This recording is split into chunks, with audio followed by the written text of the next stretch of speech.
Guys কোথায় যাচ্ছি জানেন? যমুনা টেলিভিশন। যেই যমুনা টেলিভিশন এই 2024 সালে প্রচুর পরিমাণে ভাইরাল হয়, কারণ তারা সঠিক সঠিক জিনিসগুলা পাবলিককে দেখায়, মানে আমাদেরকে দেখায়। চলুন যমুনা টেলিভিশনটা একটু দেখি। তবে হ্যাঁ, যমুনা টেলিভিশন দেখতে গেলে আপনারা সাথে আরও অনেক কিছু দেখবেন, সেগুলো ফিউচারের মতো একটা জায়গায় এরকম একটা চাবার নেন। কখনোই করবো না, আসলে বুঝতে পারলাম না কেন অন্য। দেখতে পাচ্ছি ওই যে যমুনা টেলিভিশন, তুমি জুম করো। যমুনা মানেই হচ্ছে সত্য নিউজ, যেটাই আমরা মনে করি। তো চলেন আজকে দেখে আসি কোথা থেকে খবর প্রচার করা হয়। ওকে, এই সেই যমুনা টেলিভিশন যেটার নিউজ আমরা দেখি সচরাচর, আমরা মনে করি যে যমুনা সবসময় সত্যটা দেখায়। এই সেই যমুনা টেলিভিশন। চলো, Dhaka Jamuna future park shopping কমপ্লেক্সের পাশে কিন্তু যমুনা টেলিভিশন, যেখান থেকে সরাসরি খবর সম্প্রচার করা হয়।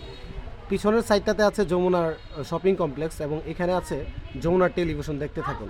এই হচ্ছে যমুনা টেলিভিশন। আপনারা চাইলে দেখতে পারেন, আসতে পারেন, যমুনা ফিউচার পার্ক ভিজিট করতে পারেন, তাহলে কিন্তু অনেক কিছুই দেখবেন।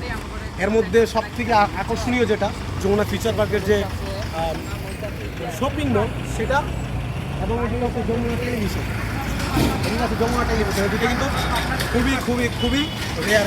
আপনি চাইলে যমুনা টেলিভিশন দেখতে পারেন এবং যমুনা ফিউচার পার্কে আপনারা কিন্তু চাইলে একটু এসে মার্কেটও করতে পারেন। ঠিক আছে, যারা যারা ভিডিও দেখেন চ্যানেলটিকে সাবস্ক্রাইব করুন, কমেন্ট করে জানাবেন কোথা দিয়ে দেখছেন।